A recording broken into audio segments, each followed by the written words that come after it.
Hoy tomamos lectura de la palabra del Señor en la carta que el apóstol Pablo escribió a los Efesios, capítulo 6, versículos del 10 al 13. Dice así: Por lo demás, hermanos míos, fortaleceos en el Señor y en el poder de su fuerza. Vestíos de toda la armadura de Dios para que podáis estar firmes contra las asechanzas del diablo. Porque no tenemos lucha contra carne ni sangre, sino contra principados, contra potestades, contra gobernadores de las tinieblas de este siglo, contra huestes espirituales de maldad en las regiones celestes. Por tanto, tomad toda la armadura de Dios para que podáis resistir en el día malo y, habiendo acabado todo, estar firmes. Que el Señor bendiga su palabra en nuestros corazones. La exhortación que el apóstol Pablo hace a los hermanos en Éfeso y asimismo a nosotros es que tomemos al Señor como nuestra fortaleza. ¿Por qué? Porque habrá momentos donde las fuerzas del infierno vendrán contra nuestra vida, donde seremos atacados por huestes espirituales de maldad. Lo que el apóstol Pablo habla del día malo. Un día que no tiene por qué ser de 24 horas, sino un periodo de tiempo. Y cuando llegue ese momento de prueba, de dificultad, ese momento de crisis, la única manera que tenemos de permanecer firmes es puestos la armadura de Dios. Por eso, el apóstol Pablo nos avisa, nos exhorta y nos enseña a que la única manera de enfrentarnos a esa batalla espiritual son con armas espirituales. Pero hoy no vamos a hablar de la armadura de Dios, lo haremos en otro momento. Hoy, con la ayuda del Señor, vamos a ver un ejemplo en la vida de David, cómo David se fortaleció en Dios en el día malo. En ese día en el cual él tuvo que enfrentar una batalla espiritual que estaba por hundirle, pero él encontró sus fuerzas y su fortaleza en el Señor. Para ello vamos a leer en el primer libro de Samuel, capítulo 30, versículo 6, la parte del final que dice: Mas David se fortaleció en Jehová su Dios.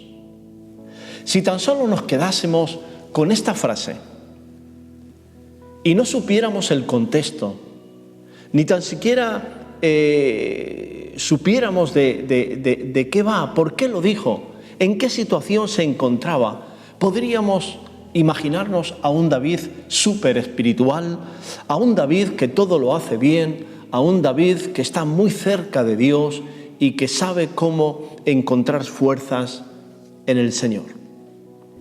Pero no es así. David se encuentra justamente en lo que llamamos el día malo. Las fuerzas del infierno arremeten contra él. Él queda casi noqueado en la loma, pensando en ese símil del boxeo. Ahí queda como noqueado, tumbado en la lona. Pero David es capaz de levantarse.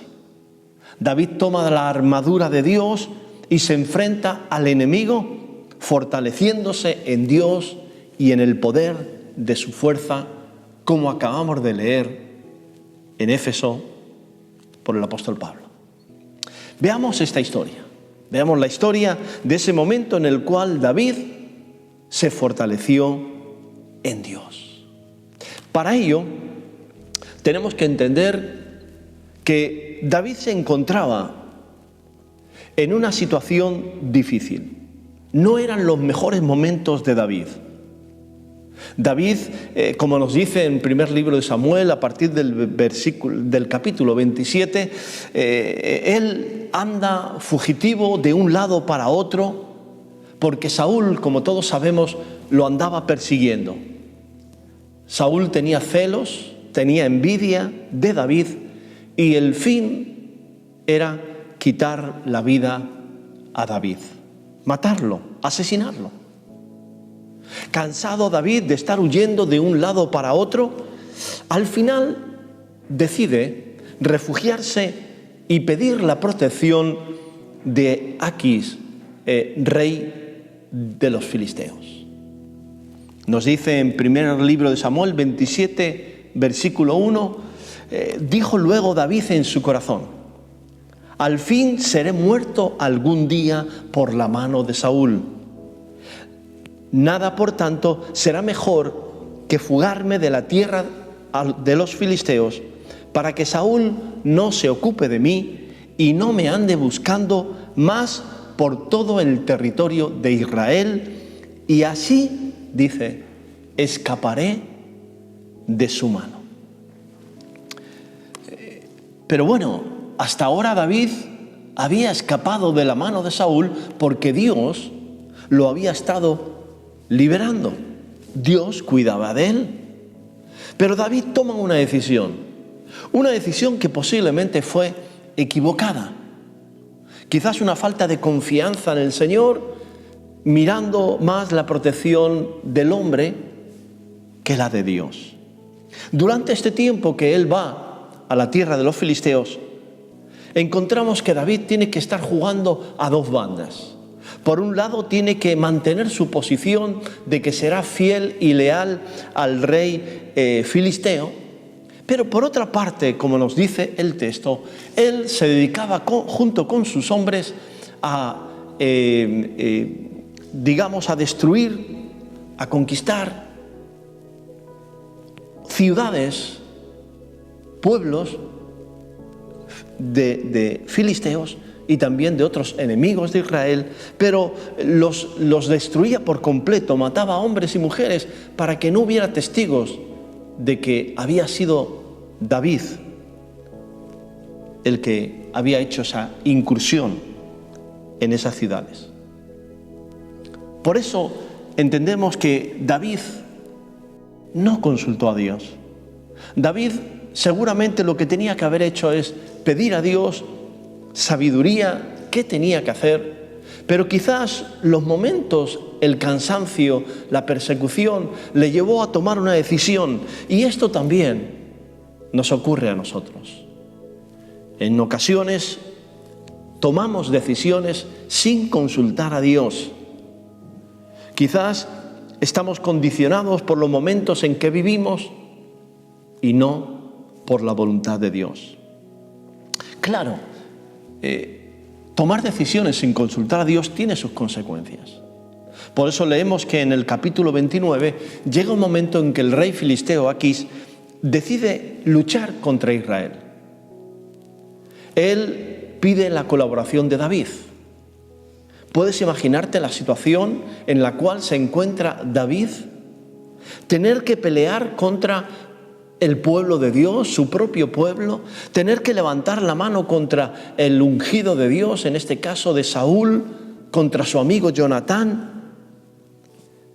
Él, que hasta este momento ni tan siquiera había sido capaz, por respeto, por temor, de tocar ni tan siquiera el manto de Saúl. Yo me imagino a David que sería el día malo.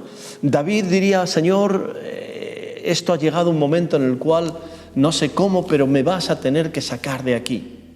Menuda situación, menuda encrucijada en la cual me encuentro. David orando a Dios: Señor, libérame. No sé cómo lo vas a hacer, pero necesito tu mano poderosa. ¿Cómo el Señor libera a David de esto? Pues nos dice el mismo texto que los príncipes filisteos no se fiaban de David. Sospechaban que él podía traicionarles en medio de la batalla. Y esta fue la manera que Dios usó para librar a David, como diríamos, para quitarle ese marrón de encima, para sacarle de esa encrucijada. Y así es. El propio rey les manda que se vuelvan a sus casas y es lo que hace David con sus 600 hombres. Se vuelven a su ciudad, a Siclag. Y antes de llegar a la ciudad, yo me imagino que por el camino, porque dice que tardaron 3 días, por el camino David y sus hombres irían diciendo: qué bueno es Dios, cómo nos ha librado una vez más de nuestros enemigos, ha sido tremendo, Dios es grande, poderoso. Yo creo que levantaban las manos, saltaban, le daban gracias a Dios porque no habían tenido que luchar contra el pueblo de Dios. Seguramente no lo hubieran hecho, hubieran traicionado a los filisteos, pero era una situación difícil y ellos llenos de alegría, dando gloria a Dios, porque una vez más el Señor les había librado. Pero, como dije hace un momento, cuando vuelven a la ciudad suya, a Siclag, cuando están cerca, cuando van a entrar, se encuentran con un cuadro desolador. De la montaña bajan totalmente al valle. Encontraron que la ciudad había sido saqueada, quemada, sus casas destruidas, sus hijos y sus hijas llevados prisioneros por una banda de asesinos, los amalecitas. La Escritura dice que cuando David y sus hombres vieron el panorama, dice, versículo 4 del capítulo 30 de Samuel, dice: entonces David y la gente que con él estaba alzaron su voz y lloraron hasta que les faltaron las fuerzas para llorar. Fíjate en esto. Estuvieron llorando, llorando y llorando hasta que ya no tenían fuerza, ya no tenían lágrimas. Quizás has estado en algún momento en esta situación. Quizás has pasado por momentos difíciles donde has llorado, llorado y llorado hasta ya no poder tener fuerzas para seguir llorando. Esta situación, que aparentemente sería el tocar fondo, como que ya no hubiera nada peor, pero no es así. No es así. En medio de esa situación triste, caótica, de tristeza, dice la palabra que los hombres de David, su propio ejército, se llenaron de amargura y empezaron a criticar y a echar las culpas a David de todo lo que había sucedido. Es decir, si David no tenía bastante, ahora le viene un poco más de peso sobre sus hombros. Empieza a escuchar que los hombres empiezan a murmurar, a hablar de él, que uno ha empezado ya a hablar de que mejor que lo vamos a apedrear a David.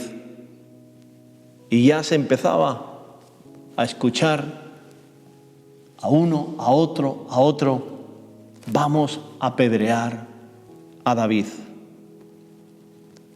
Quizás le echaron las culpas a David porque en realidad era el jefe. La ciudad había quedado descuidada. No había quedado ningún hombre para defender la ciudad en caso de ataque. Por lo general, por costumbre, se solían quedar algunos hombres para velar y guardar la ciudad. Pero todos habían marchado a luchar en las filas de los filisteos. Más de uno se diría y se preguntaría, bueno, si no hubiéramos estado en batalla con los filisteos, esto no hubiera pasado. Cuando ha ocurrido situaciones difíciles en nuestra vida, nos hemos preguntado, bueno, si yo no me hubiera marchado, quizás ese accidente no hubiera ocurrido. Pensarían que sería un grave error lo que habían hecho. A lo mejor incluso más de uno pensaría y diría, Dios nos ha castigado. Me imagino a David. A David le vendrían 1000 preguntas por su cabeza. 1000 preguntas. ¿qué he hecho yo para merecer esto?, diría al Señor. Y no solamente las 1000 preguntas del por qué, para qué, cómo ha podido suceder. Señor, ¿cómo lo has permitido? Sobre eso se agolpaba la incertidumbre de saber qué sería de las mujeres, qué sería de los niños.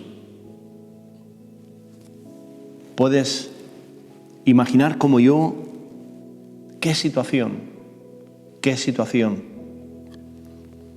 El día malo, las fuerzas, las huestes de maldad intentando derribarnos de la fe. Se calentó tanto el asunto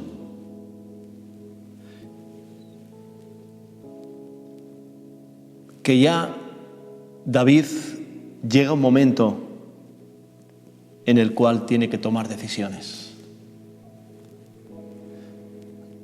Decía el versículo 6 de este mismo capítulo, dice: y David se angustió mucho, porque el pueblo hablaba de apedrearlo, pues todo el pueblo estaba en amargura de alma, cada uno por sus hijos y por sus hijas.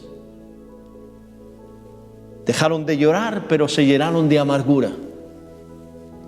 David dejó de llorar, pero empezó a angustiarse por la situación. Esto es como a veces nos suele ocurrir, que detrás de una situación difícil nos viene otra, y cuando pensamos que ya estamos para salir, la cosa se complica más. Y es lo que le pasó a David. En medio de una situación tan desesperada, él toca fondo. David, hundido, tiene que tomar una decisión: o seguir igual, metido en el pozo, autoculpándose, autocondenándose, sin ver una salida, o tenía otra opción: buscar la ayuda de Dios. Y es lo que hizo David. David levantó su cabeza y se decidió por esto último. Dice la Escritura: mas David se fortaleció en Jehová su Dios. Mientras que unos habían quedado en la amargura, en el lloro, en la tristeza, David decide que eso no puede continuar y se fortalece, busca fuerzas, se levanta en el nombre de Jesús, se fortalece en Dios, como dice el texto. Mirando los salmos, quizás podemos entender cómo David oraba a Dios y le decía: Señor, ayúdame. Señor, solo tú puedes darme las fuerzas, la sabiduría. Sácame de este pozo, sácame de esta situación.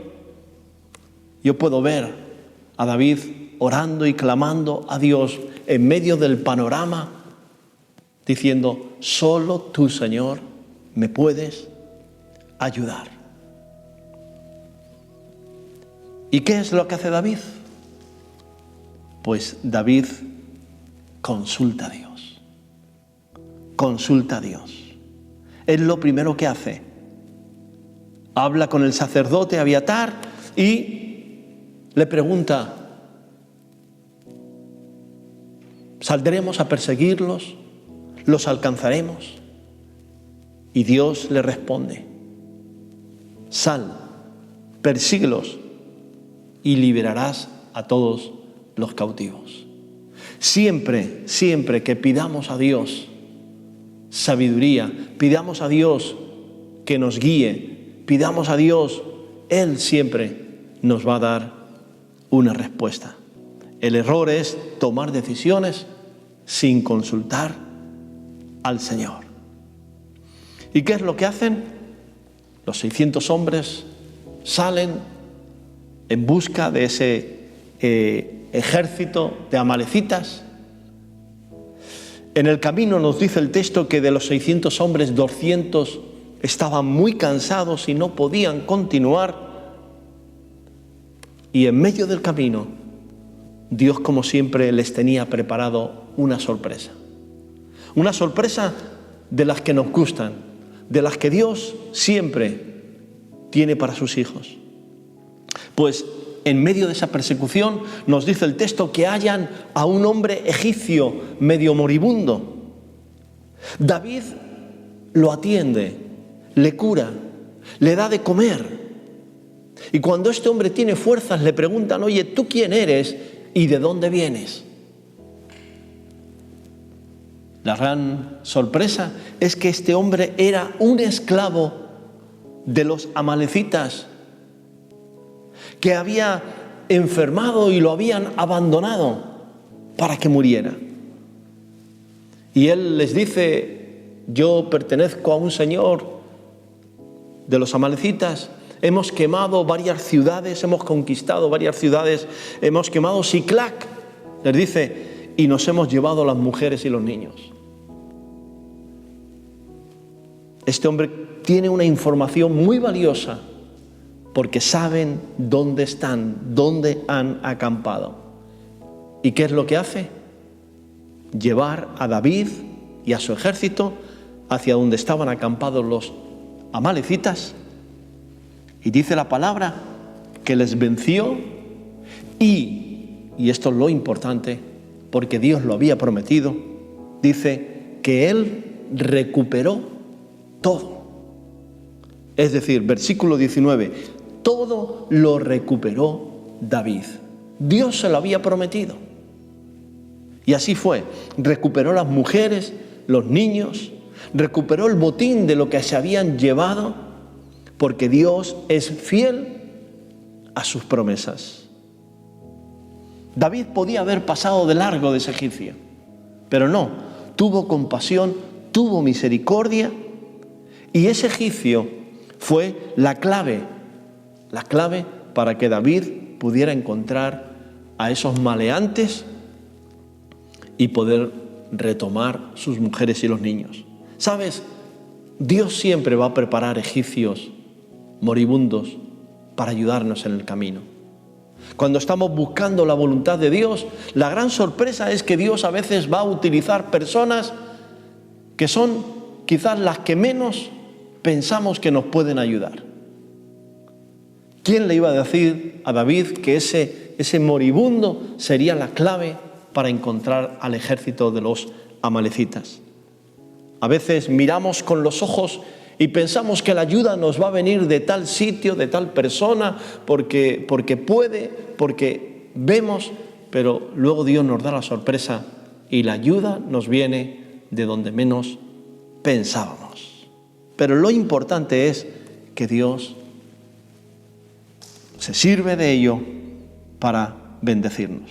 Ahora, ahí nos dice algo más, porque nos dice en el versículo 20 del capítulo 30 que el botín que David se llevó fue todavía más grande que el que se habían llevado los amalecitas de la ciudad de David. ¿Por qué? Porque ellos habían estado robando en otras ciudades también y habían recogido el botín. Y cuando David les vence, se encuentra con un gran botín.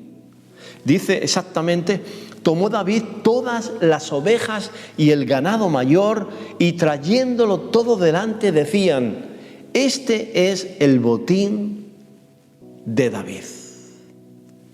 ¿Qué nos quiere decir eso? Que Dios siempre nos va a bendecir incluso más de lo que pensamos. Al final Dios nos sorprenderá. Dios no es deudor de nadie. Y cuando nosotros nos acercamos a Dios, somos fieles a Dios, Dios al final termina bendeciéndonos, dándonos bendición tras bendición en nuestra vida. Pero todavía un apunte más. ¿Recuerdas que te dije que 200 hombres se habían quedado sin poder continuar porque estaban muy cansados? Cuando recogen el botín, David está en su corazón repartirlo también entre aquellos que no habían podido continuar. Pero se levantaron voces diciendo, no, este botín es solamente para nosotros. Y David les defiende. David da la cara por ellos, porque David tiene clara una cosa, la gracia de Dios. Y David les dice que todo lo que tienen lo han recibido porque Dios se lo ha dado. David les hace ver que no era obra suya, sino que lo que tenían y lo que habían conseguido era por la gracia y la misericordia de Dios. Dice exactamente en el versículo 23, lo que nos ha dado Jehová, quien nos ha guardado y entregado en nuestra mano a los merodeadores que vinieron contra nosotros. David reconoce que lo que han conseguido ha sido porque Dios se lo ha dado. Y David sabe que Dios nos bendice para que nosotros bendigamos a otros. Y es lo que hace David. David, de todo ese botín, es generoso y también bendice a aquellos que no pudieron continuar. Y hace algo más, porque dice que también llevó regalos y parte del botín a los ancianos de diferentes ciudades de Judá, porque eran sus amigos. Amigo, hermano, Dios te va a bendecir, pero recuerda esto, te bendice para que tú bendigas también a otros. Para concluir, terminamos que siempre en el día malo Dios está dispuesto a ayudarnos. Él nos dice, fortalécete en mí, en mis fuerzas, en mi poder, ponte mi armadura y enfrenta ese día, ese tiempo, esa batalla, en mi nombre, en el nombre de mi Hijo Jesús, y saldrás victorioso y permanecerás firme. Y habrá lecciones que aprenderemos. Como David tuvo que aprender a que es necesario que consultemos a Dios antes de tomar decisiones importantes. David tuvo que aprender también, y nosotros aprenderemos, que cuando estamos en un lugar equivocado, tiene consecuencias, se paga un precio. Igualmente, que Dios tiene personas claves para ayudarnos a nuestra vida y que posiblemente algunos sean los que menos pensemos. Pero Dios es soberano y se sirve de quien Él quiere. También, como he dicho hace un momento, David entendía que Dios lo había bendecido para bendecir a otros. Así nosotros debemos de bendecir también a aquellos que Dios nos muestra. Y por último, David entendió que sus fuerzas, su fortaleza, solamente las encontraba en Dios. Y así, igualmente, debemos de aprender que en el día malo, mis fuerzas, mi fortaleza, yo lo encuentro en el Señor. Así que, hermano, cualquiera que sea tu situación, no importa los momentos por los cuales ahora estés pasando, quizás sean de angustia, de amargura, de crisis, lo que puedo decirte es, busca tu fortaleza en Dios. Acude a Él. Y como dice el apóstol Pedro, echa toda tu ansiedad sobre el Señor, porque Él cuida de ti. Dios te bendiga y nos vemos el domingo que viene.